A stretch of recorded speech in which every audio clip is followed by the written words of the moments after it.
Channel Basumati creation comment reply session 149तम अध्याय को आपण मानक स्वागत। यही अध्याय रे आपण माने पचारिथिबा किछि प्रश्न गुडिक विषय रे आमे आलोचना करिबा, तेणु आपण माने भिडियोटी को स्किप न करी शेष पर्यंत देखंतु। आजिर भिडियोर प्रथम प्रश्नटी हैला एमबीके सीआरपी चयन प्रक्रिया जो इलेक्शन पूर्वरु स्टे होई जाइथिला केबे कार्यकारी हेबो दीदी टिके कहिबे कि। देखंतु इलेक्शन पूर्वरु जो सिलेक्शन प्रक्रिया स्टे हो जाइथिला बा सिलेक्शन करिबा पई मना करा जाइथिला। इलेक्शन परे नुआ सरकार आसिला परे मध्य एबे पर्यंत सेमती किछि लेटर आसी नाही जे जो प्रक्रिया गुडिक स्टे हेइथिला सेही सिलेक्शन प्रक्रिया पुनी आरंभ करिबा पई किबा तारो सेही गाइडलाइन रे हेबो कि आगो को गाइडलाइन किछि चेंज हेबो कोन हेबो से विषय रे किछि लेटर एबे पर्यंत आसी नाही। तेणु आपण मानकु जो मानकर सिलेक्शन प्रक्रिया स्टे हेइथिला से मानकु अपेक्षा करिबा पई पड़ी।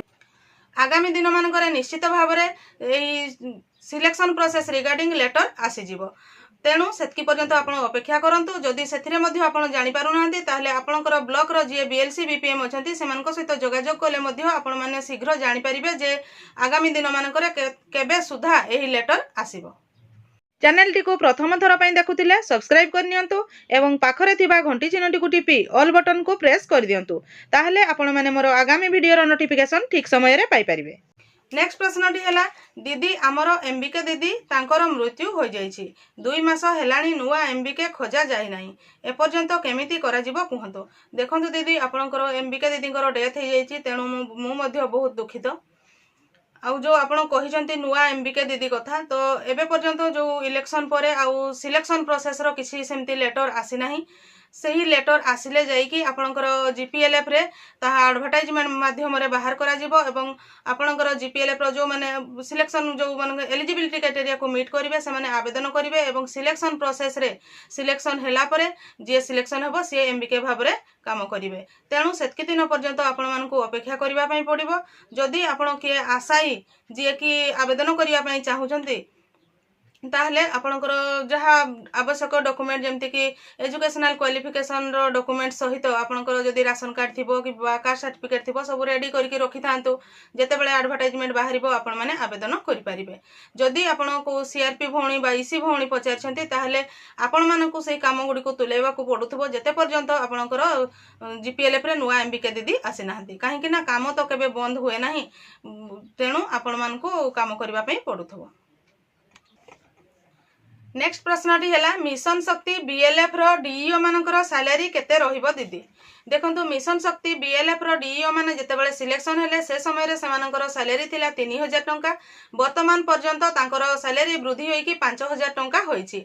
आगामी दिन मानकर कोन हेबो तो एबेठु कहि हेबो नाही, तेणु जो माने डीईओ अछंती बा जदि कोनसी जगह रे आवेदन पई बाहरिछि ताहले तांकर सैलरी वर्तमान पाउछंती से माने 5000 टंका। आगो को जेहेतु 3000 रु 5000 हेछि आगामी दिन मानकर मध्य निश्चित वृद्धि पाइबो। नेक्स्ट प्रश्नटी हैला कंसेंट माने कोन। देखंतु एटा लोकस आप वीडियो रो कमेंट टी आसीछि। कंसेंट फॉर्म होछि जो मेंबर रो आपण माने लोकस आप रे एंट्री करिवे सेही मेंबर से निजे तांकर घोषणानामा को देबे जे तांकर ना या तांकर आधार नंबर या एवं से एही ग्रामर एही एसएजी रो सभ्य अटंती बोली कि से लेखिकी देबे, जोटा को कि रिकॉग्नाइज बा चिन्हटीकरण करिवे सीआरपी दीदी। तेणु ए कनसेप्ट पॉइंट होउछि गोटे चिन्हटीकरण माने सीए सेही एसएचजी रो बा सेही गाँ रो सभ्य अटंती एवं तांकर आधार नंबर एटा परे से एवं मोर सो इच्छा रे मुई सेही मोर आधार नंबर को लोकस आप रे एंट्री करिबा पई अनुमति प्रदान करूछि बोली, जोटा कि कंसेंट फॉर्म हमर अनुमति प्रदान फॉर्म मेंबर जनक सेतरे अनुमति देले तांकर ना एवं आधार को लोकस आप रे एंट्री करा जिवो एवं सेहीटा को हमर सीआरपी सीएम दीदी चिन्हट कले जे एक्चुअल सेही मेंबर एटा एवं सेही एसएचजी रो मेंबर एवं तांकर आधार नंबर एया। नेक्स्ट प्रश्नटी हैला दीदी नमस्कार नमस्कार छेली पालन पई केबे फॉर्म पका जिवो टिके कहिबे कि। देखंतु छेली पालन पई बहुत समय रे फॉर्म आसी थाए, किंतु ए जो इलेक्शन थिला इलेक्शन परे आउ से फॉर्म आसी नाही हमर नुआ सरकार आसिला परे सेमती किछि लेटर एबे पर्यंत आसी नाही। आगामी दिन मानकर निश्चित भाव में आसीबो, काहे कि ना प्रति वर्ष टार्गेट रही थाए ए जो छेली पालन बा गोटारी पोल्ट्री विभिन्न प्रकार जो अछि टार्गेट सब आसी थाए, निश्चित भाव में ताहा आसीबो।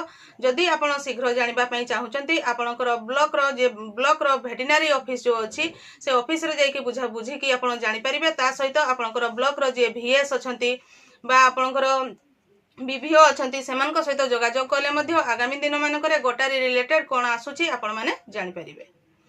नेक्स्ट प्रश्नटी हैला एमबीके बैंक मित्र सीआरपीसीएम जो सैलरी बढ़ीथिला केबे मिलिबो बढ़ा दरमा। देखंतु रिसेंटली जो सैलरी बढ़ीथिला जोटा कि पिछला भाबे अक्टोबर 2023 रु लागू करा जाइथिला सेते बेलो ठारू वर्धित दरमा मार्च 2024 पर्यंत समस्ते प्रायत पाई जाइछंती कि एरियर आकारे हो किबा दरमा जतकी नेबा कथा आसीथिला ता सहित एरियर आकारे आसीथिला मार्च मासर दरमा आईबी अकाउंट को आसीथिला मार्च मासरे पूरा फुल दरमा पाइछंती। तेणु सही अक्टोबर 2023 ठारू समस्त कम्युनिटी सपोर्ट स्टाफ जे सीआरपीसीएम एमबीके बैंक मित्र कृषि मित्र प्राणी मित्र एलएसपी समस्ते वर्धित दरमा पाइबे।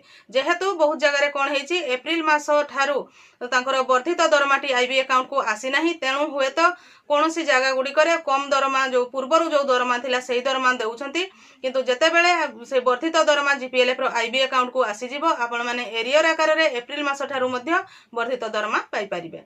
तेणु अक्टोबर 2023 ठारू ही समस्ते वर्धित दरमा पाई परिबे। नेक्स्ट प्रश्नटी हैला लोकस आप रे एंट्री कले की डॉक्यूमेंट दरकार। देखंतु लोकस आप रे जणे एसएचजी सभ्यांकर डाटा को एंट्री करिबा को हेले प्रथम रे सेमानकर आधार कार्ड दरकार पासबुक दरकार ता सहित सेमानकर फोटो दरकार जोठी कि से माने लाइव तांकर फोटोटा को कैप्चर करा जाय थाए ता सहित कंसेंट फॉर्म दरकार जोटा कि अनुमति फॉर्म बा अनुमति पई से लिखि दिथांती जे मोर आधार नंबर को लोकस रे एंट्री कले मोर किछि ऑब्जेक्शन नाही बा मु ए एसएचजी रो सभ्या मोर आधार नंबर या लिखि कि जो फॉर्म अछि स्पेसिफिक से फॉर्म फिलअप रो वीडियो मध्ये मु आगुर करछि मो चैनल रे आपण देखिले जानि परिबे सेही फॉर्म टी दरकार हेइ थाए। ता सहित जदि जणे नुवा मेंबर रो आपण माने एंट्री करूछंती ताहले सेही मेंबर कर जॉब कार्ड नंबर रो आवश्यकता रही थाए काहे कि ना तांकर आइडेंटिफिकेशन नंबर सेमती आईडी नंबर न थाए जो माने पूर्वरु अछंती तांकर ओएलएम तरफ रु आईडी नंबर अछि जो मानकर नाही से मानकर तांकर जॉब कार्ड नंबर देबा को पड़ी थाए। तेणु एही समस्त डॉक्यूमेंट गुडिक लोकस आप रो एंट्री समय रे आवश्यक होई थाए। मु आशा करूछि आपण माने एही वीडियो माध्यम रे आपण पचारथिबा प्रश्न गुडिकर उत्तर पाई परिथिबे जो प्रश्न गुडिक रहि जाइछि आगामी दिन मानकरे आसीबो तेणु आपण माने मो चैनल रो वीडियो गुडिक रेगुलर देखुथांतो। आजिरो वीडियो रे बास एतिकी आजिरो वीडियो टिको आपण शेष पर्यंत देखिथिबारु आपनको बहुत बहुत धन्यवाद। नमस्कार।